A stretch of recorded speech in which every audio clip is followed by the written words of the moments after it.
को मिले, क्योंकि आप देखिए 5 लोकसभा सीटें उनके हाथ में हैं और यहाँ पर 3 महीने के अंदर विधानसभा चुनाव है। जबकि आप देखते हैं किसान से लेकर तमाम सारे ऐसे मुद्दे हैं जो बीजेपी के पूरी तरह खिलाफ है। अगर कांग्रेस पार्टी ने इन मुद्दों को भुनाया तो आप ये मानकर चलिए कि विधानसभा चुनाव कांग्रेस पार्टी जीतती हुई नजर आ सकती है, लेकिन हो जाएंगे। तो अब वैसी स्थिति भाजपा की नजर आ रही है। अब हरियाणा में देखेंगे तो सियासी जमीन या कहें कि जो माहौल है हरियाणा में सियासी, वो कांग्रेस के पक्ष में ज्यादा मजबूत नजर आ रहा है, क्योंकि चुनाव का मौसम गर्म होते ही राजनीतिक दलों के लिए एक ऐसी परिस्थितियां आ खड़ी होती हैं जहां वे तमाम विचारधारा और इसके साथ साथ अपने मुद्दों की लड़ाई को भूलकर सिर्फ सत्ता के सिंहासन को पाने का प्रयास करते हुए नजर आते हैं। जी हां, ऐसा ही कुछ होता प्रतीत हो रहा है हरियाणा की राजनीति में। हरियाणा में 4.5 साल तक दुष्यंत सिंह चौटाला की पार्टी जननायक जनता पार्टी और भारतीय जनता पार्टी ने साझा सरकार चलाने का काम किया। 2019 के विधानसभा चुनाव को यदि याद किया जाए तो एक तरफ भारतीय जनता पार्टी 75 पार का नारा देती नजर आ रही थी, तो दूसरी तरफ दुष्यंत सिंह चौटाला कटाक्ष करते हुए जमुना पार कहते हुए नजर आ रहे थे।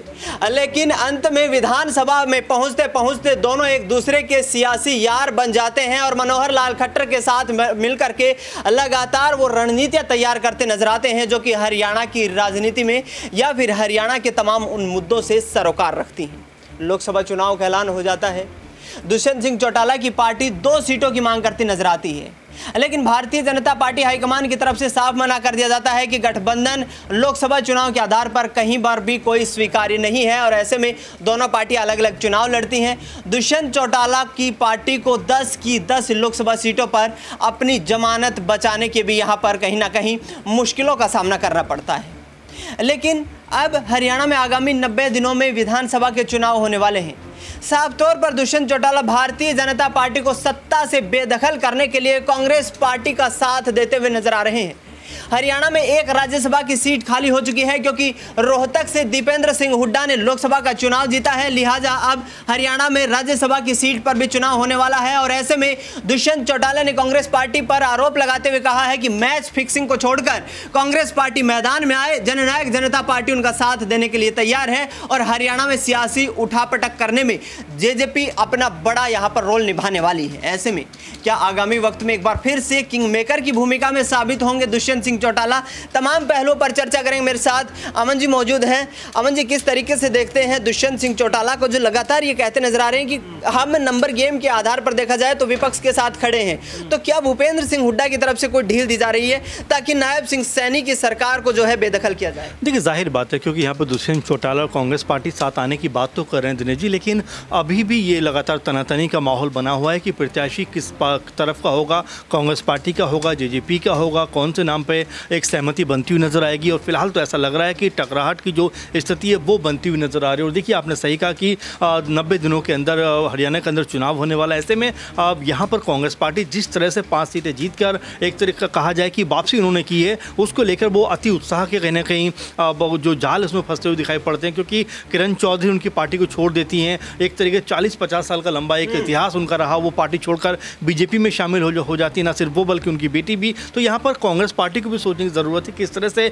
अपनी रणनीति को बेहतर किया जाए, क्योंकि ये जो मौका उनके हाथ आया है ये इस तरह का मौका है कि इसके बाद इससे बेहतर मौका शायद उनको मिले, क्योंकि आप देखिए 5 लोकसभा सीटें उनके हाथ में हैं और यहाँ पर 3 महीने के अंदर विधानसभा चुनाव है। जबकि आप देखते हैं किसान से लेकर तमाम सारे ऐसे मुद्दे हैं जो बीजेपी के पूरी तरह खिलाफ है। अगर कांग्रेस पार्टी ने इन मुद्दों को भुनाया तो आप ये मानकर चलिए कि विधानसभा चुनाव कांग्रेस पार्टी जीतती हुई नजर आ सकती है। लेकिन खेमेबाजी में बटी हुई कांग्रेस पार्टी, एक तरफ शैलजा नजर आती है, एक तरफ हुड्डा का गुट नजर आता है। तो यहाँ पर अगर ये स्थिति बनी रहेगी तो आप ये मानकर चलिए कि कोई बहुत जो खुशखबरी है कांग्रेस पार्टी के लिए नहीं आने वाली है। जब तक एक मिलकर जो चुनाव नहीं लड़ेंगे तब तक बीजेपी को हराना हरियाणा के अंदर उतना आसान नहीं होगा। अमन जी, क्या दुष्यंत चौटाला और कांग्रेस पार्टी के बीच कोई गठबंधन की संभावना नजर आती है विधानसभा? देखिए, जाहिर बात है, जैसे मैंने आपको कहा भी कि जो राज्यसभा की जो सीट है उसको लेकर लगातार माहौल बन तो रहा है, लेकिन देखिए अपने तमाम कह सकते हैं कि गुरूर को छोड़कर, तमाम जो अहंकार उसको छोड़कर एक साथ आना पड़ेगा। और जिस तरह से पहले भी ये स्थिति बनी थी, जब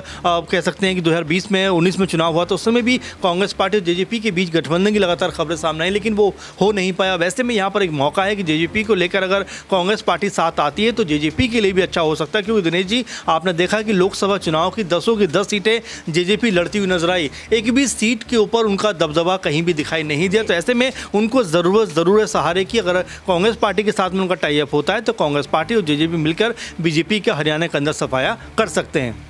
चौधरी ओम प्रकाश चौटाला को जेल भिजवाने का काम भूपेंद्र सिंह हुड्डा ने किया था और वही प्रतिशोध कहीं ना कहीं अभी तक चलता आ रहा है इन दोनों परिवारों के बीच में। अक्षय से जानने का प्रयास करेंगे। अक्षय, 30 से अधिक नेताओं ने आज भी जो विभिन्न दलों से संबंध रखते थे कांग्रेस पार्टी का दामन थामा है। क्या ऐसे में कांग्रेस पार्टी को वापसी की राह यहाँ पर हरियाणा विधानसभा में दिखाई दे रही है? क्योंकि 5 सीटों पर जीत दर्ज करने के बाद भूपेंद्र हुड्डा, दीपेंद्र हुड्डा समेत तमाम दिग्गज नेता ये कहते नजर आ रहे हैं कि भाई हरियाणा में लोकसभा चुनाव में हाफ हो गया है और आने वाले चुनाव में बीजेपी साफ हो जाएगी।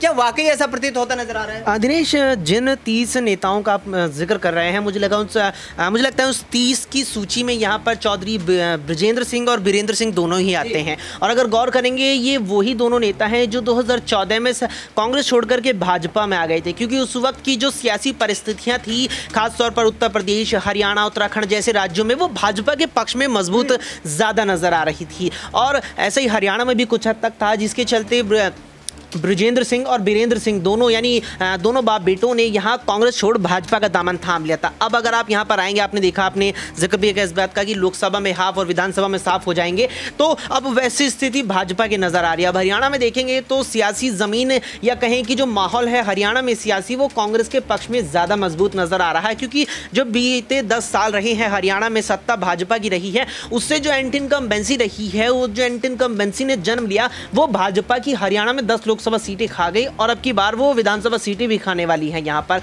और यही कहीं ना कहीं कारण भी लगता है। तो उन 30 नेताओं का तो मुझे लगता है जिक्र करना इतना ज़्यादा बेहतर नहीं होगा, लेकिन यहाँ पर जो और चीज़ें हैं, जो और स्थिति है, जो एक और चीज़ मैं यहाँ पर जिक्र करना चाहूँगा कि जो पिछली सरकार खासतौर पर रही हरियाणा में बीजेपी वाली, मनोहर लाल खट्टर की, उसमें जिस प्रकार से सरकार में मंत्री रहे, सरकार में चेहरा रहे, सरकार में जिम्मेदारियां निभा रही थे, उन नेताओं को जिस प्रकार से हरियाणा में जगह जगह लोगों ने घेरा, वो वाकई में दर्शाता है कि बीजेपी की हालत इस बार हरियाणा में खराब है। और एक प्रेस कॉन्फ्रेंस करते हुए दुष्यंत चौटाला भी साफ तौर पर कहते नजर आए हैं कि हम कांग्रेस का साथ देने के लिए तैयार है, कांग्रेस अगर आगे आए तो निश्चित तौर पर अब लग रहा है कि हरियाणा में अब की बार भारतीय जनता पार्टी को काफी बड़ा झटका लगने वाला है। हरियाणा में भारतीय जनता पार्टी को झटका लग सकता है, क्योंकि प्रदेश में एंटी इनकम्बेंसी दिखाई दे रही है। तमाम दिग्गज नेता यहां पर कहीं ना कहीं नाराज हैं हाईकमान के उन फैसलों से, जहां नायब सिंह सैनी की मुख्यमंत्री के पद पर ताजपोशी कर दी जाती है।